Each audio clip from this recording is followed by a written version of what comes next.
Siema, witam w kolejnym gameplayu z Nintendo Switch OLED i dzisiaj zaprezentuję grę Subnautica plus Subnautica Below Zero, czyli dwie gry w jednym pakiecie na jednym kartridżu.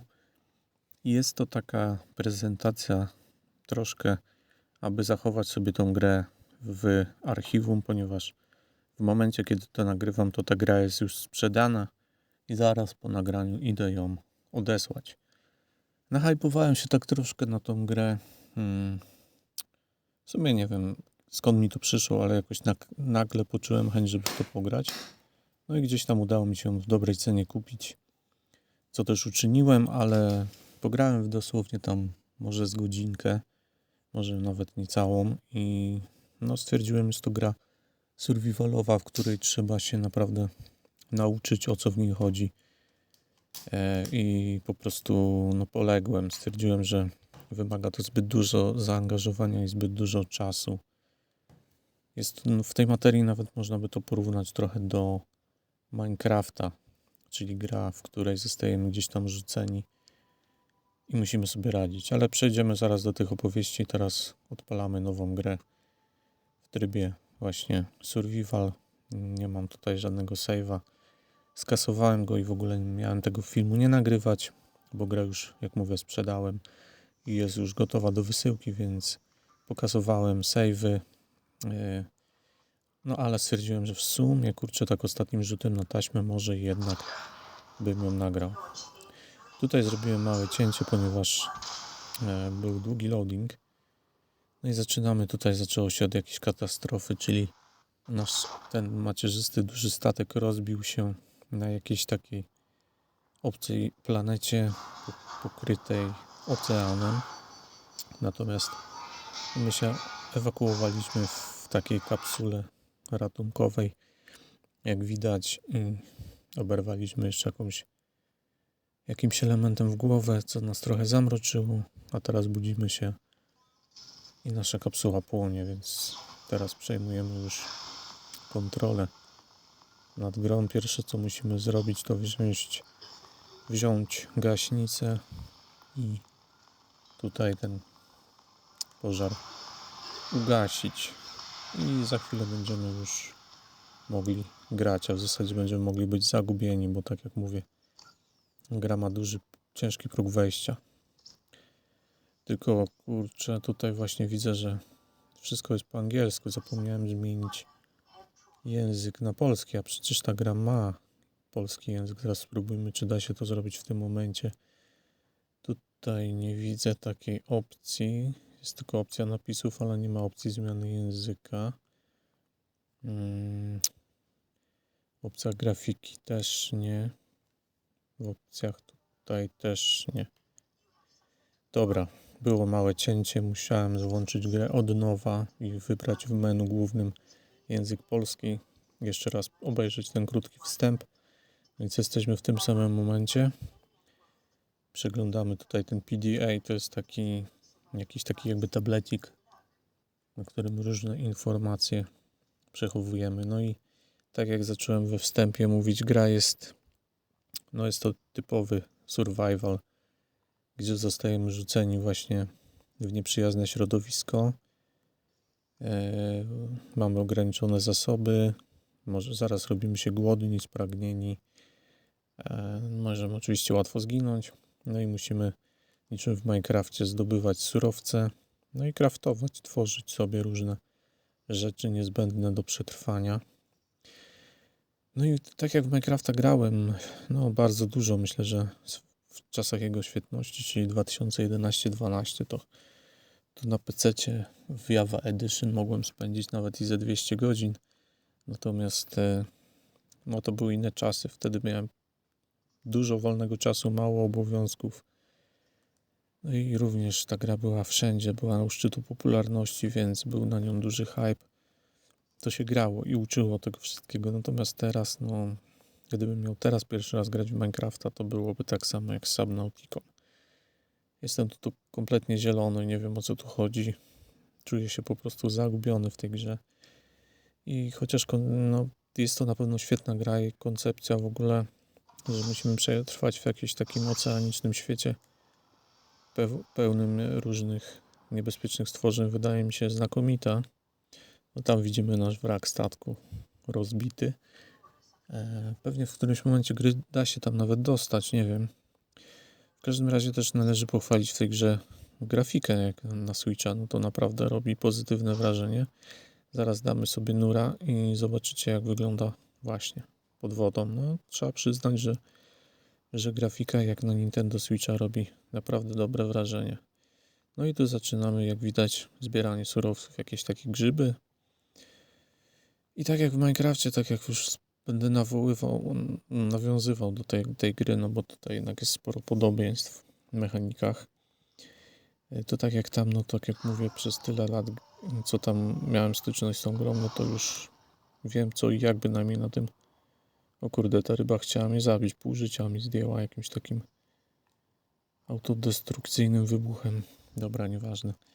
Więc tak jak mówię, w Minecrafcie to już tam te podstawowe bynajmniej mechaniki, wiadomo, że też ta gra jest ciągle rozwijana i wielu rzeczy na pewno nie wiem i nie znam, bo nie śledzę jej od lat, ale no te wszystkie mechaniki, które pamiętam z lat właśnie 11, 12, 13, to gdzieś bym się tam odnalazł, gdybym teraz grał od nowa. Ja powiem szczerze, że nawet ostatnio grałem trochę w Minecrafta i no i tak jak mówię, no nie czułem się zagubiony, bo doskonale pamiętam te mechaniki. Natomiast tutaj, no niestety, no, musiałbym posiedzieć trochę, musiałbym poczytać albo pooglądać na YouTubie, a zwyczajnie, no nie mam już na to teraz czasu ani cierpliwości, więc ta gra niestety zdecydowałem po jakiejś takiej, mówię, około godzince grania, że odpuszczę sobie jednak, że no mimo, że gra naprawdę ma potencjał, widać, że jest w przeciwieństwie do Minecrafta, który jest taką totalną piaskownicą, to ta gra ma jednak jakiś cel, no bo tutaj jednak będziemy starać się chyba opuścić tą planetę, naprawić ten statek, czy coś, czy znaleźć jakiś zastępczy statek, nie wiem. W każdym razie, no ta gra ewidentnie ma jakąś tam fabułę, podczas gdy, znaczy no nie wiem, czy można to nazwać fabułą, po prostu ma jakiś cel przewodni, więc pod tym względem na pewno wypada dobrze. No i ma też, tak jak mówię, ładną grafikę, szczególnie ta falująca woda. Muszę przyznać, że jak na możliwości Switcha to robi bardzo pozytywne wrażenie. No i tutaj też na pewno trzeba rozwijać właśnie zasoby. Widziałem tam w opcjach budowania, że można zrobić nóż, można zrobić jakiś tam skaner, który pewnie nam będzie analizował różne rzeczy. Można też chyba będzie budynki robić jakieś takie, bo też nie wyobrażam sobie pływać wszędzie w pław. Za daleko nie da się chyba odpłynąć do innych biomów. Przecież trzeba będzie budować jakieś inne podwodne miejscówki i kryjówki, więc na pewno jest tutaj bardzo duże rozbudowanie tego wszystkiego. Natomiast no ja niestety, ale na tym etapie jeszcze nie ogarniam tego. I tutaj chciałem zbudować to narzędzie naprawcze, ale jak widać potrzebna jest nam guma silikonowa i siarka jaskiniowa, której no nie mam po prostu. Na razie to znalazłem tylko te takie dziwne grzybki, jakieś takie, ale nigdzie żadnej takiej żółtej siarki to nie widziałem. Tutaj jakiś złom. Co to? Kwarc. I znów te grzybki. Tego to jest pełno. Nie wiem, do czego one mogą służyć. Natomiast chciałbym znaleźć właśnie tą gumę i tą siarkę, ale ja tu nic takiego, kurczę, nie widzę, co by mu... Podejrzewam, że właśnie do odłupywania niektórych takich formacji z tych raf koralowych, to podejrzewam, że właśnie nóż by się przydał. Więc jest tu pełno zależności takich survivalowych, że trzeba coś zbudować, co nam się przyda do rozwoju i do dalszego przetrwania, więc no na pewno by mi się to spodobało, gdybym poświęcił tylko na to odpowiednią ilość czasu. Zresztą ta gra ma też chyba mega wysokie oceny, więc no tutaj jakby nie dlatego się jej pozbyłem, że mi się nie podoba, bo zauważam jej potencjał i wydaje mi się, że to naprawdę mogła być niezła gra, tylko że po prostu przytłoczyła mnie ona bardzo szybko i no lubię w grze taki czuć progres, że gram i widzę, że idę do przodu, natomiast tutaj ciężko mi nawet powiedzieć, ile czasu ja mógłbym tak bez celu się tutaj motać i próbować zrozumieć w ogóle mechaniki i to, co ja mam w ogóle robić. A znowu też korzystać tak z poradników tylko, które by nam mówiły, jak przejść grę, no to też wydaje mi się, że to też nie o to chodzi, nie?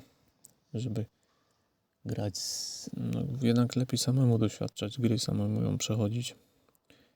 Więc ja to sobie odpuszczam, a to nagranie posłuży mi tylko jako właśnie taka pamiątka archiwalna. Chociaż nie wiem, może też kiedyś wrócę do tej gry, na przykład w wersji na PlayStation, wtedy będzie miała wyższą rozdzielczość, lepsze na pewno tekstury, 60 klatek pewnie też.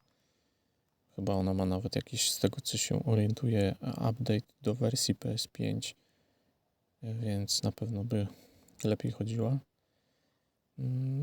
No to nie wykluczam, że kiedyś gdzieś, jak za jakieś parę groszy by się trafiła to na PlayStation, może bym wtedy spróbował.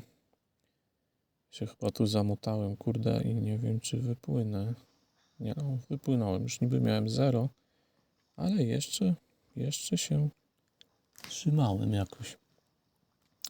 A tam jest co? Tam jest jakiś ponton? Czy co to jest? I zobaczcie na tą wodę. Naprawdę ta woda fajnie wygląda, kurde.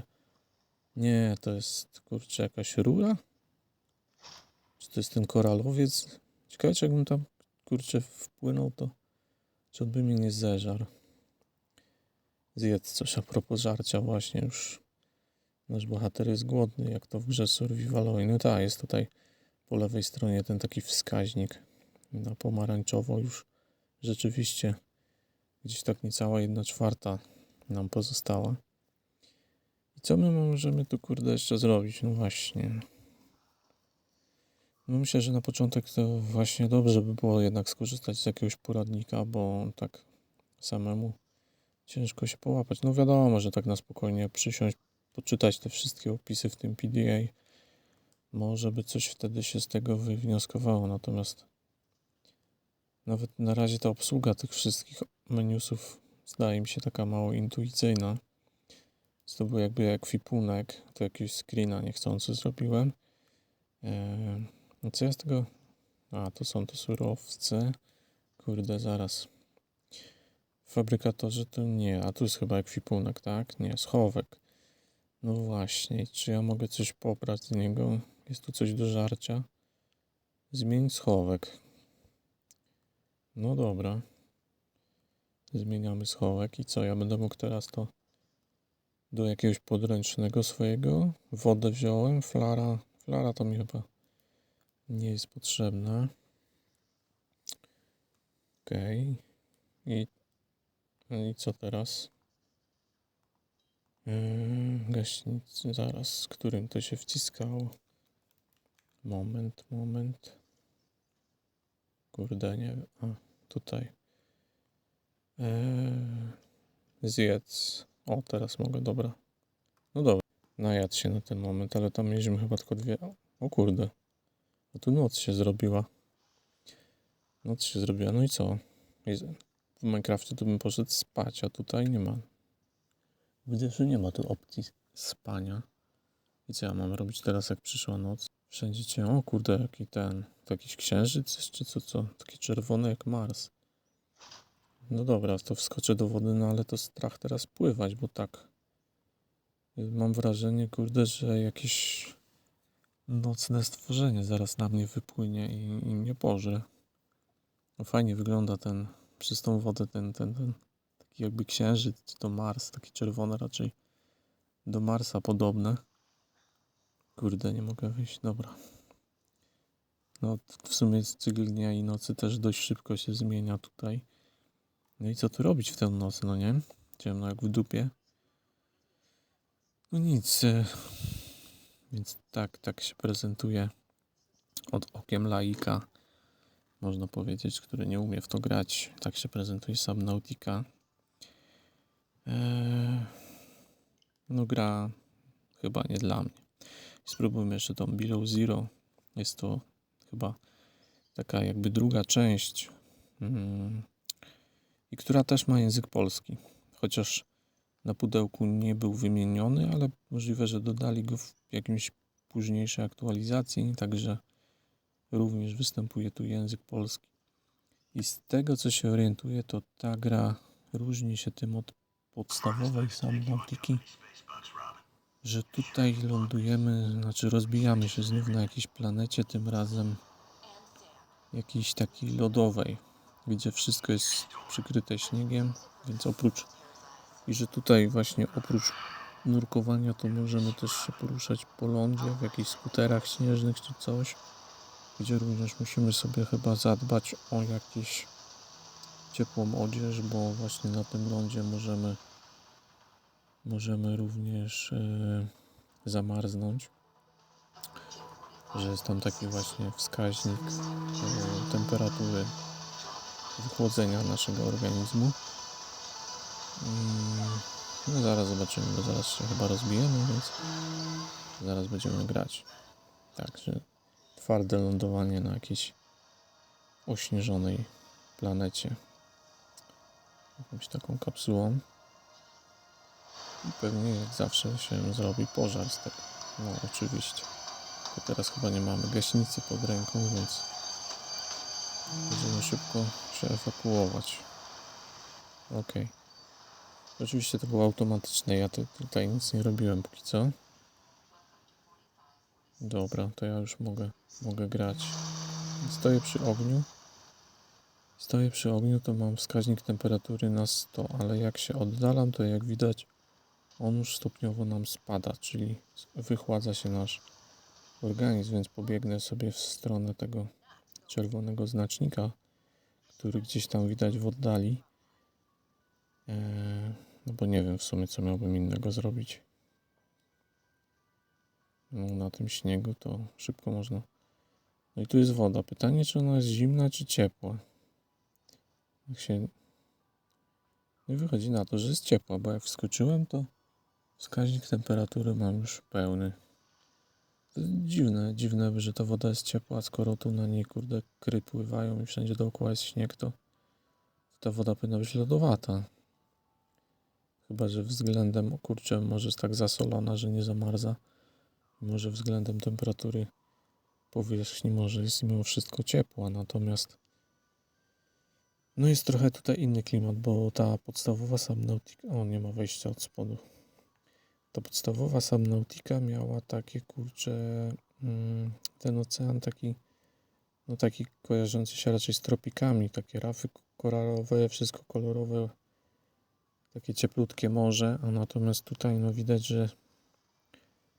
że to wszystko jest takie bardziej wzburzone, kurczę, jak jakiś Pacyfik. I nawet tutaj pod wodą nie jest tak kolorowo, wszystko jest raczej takie biało-niebieskie, w raczej zimnych, takich stonowanych barwach. I co? I tutaj tak samo otwieramy sobie, wszystko tak samo wygląda w tej kapsule ratunkowej, tak samo jak to było w podstawowej grze, z tym, że nie ma tej dziury właśnie w podłodze. I co ja mogę? Czy ja coś mam tu jakieś cele w ogóle właśnie? No, kurczę, nie za bardzo wiem.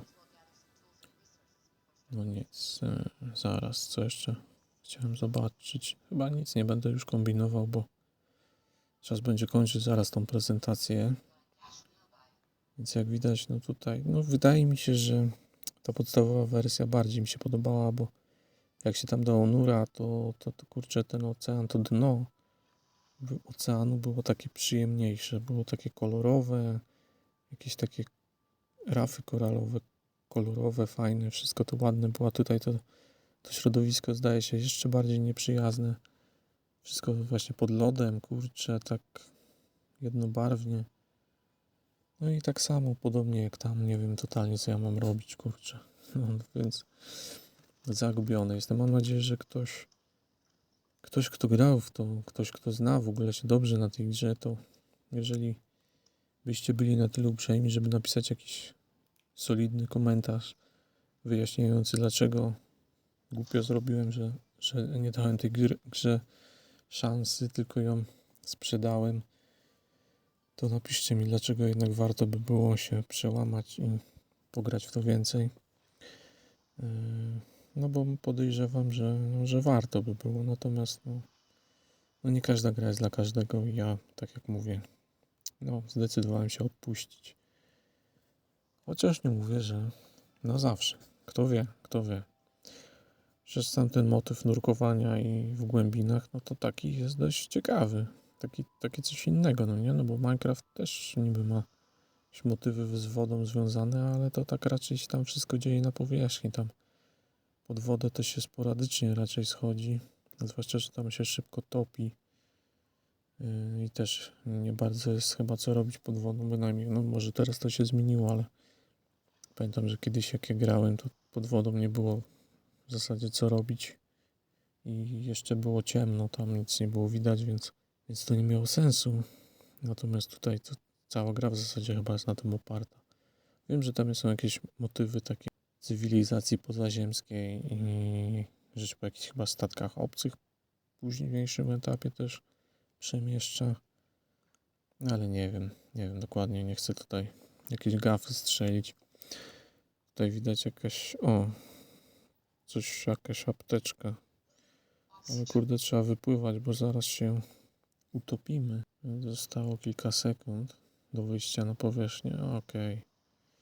No i tutaj wszystko oblodzone, więc nie wiem dlaczego jak się wynurzyłem, to mi spada ta ciepłota, a jak zanurkuję, to nie, więc wychodzi na to, że pod wodą jest cieplej niż na powierzchni. Dobra, żegnam się z tą grą. Dzięki za uwagę. Cześć.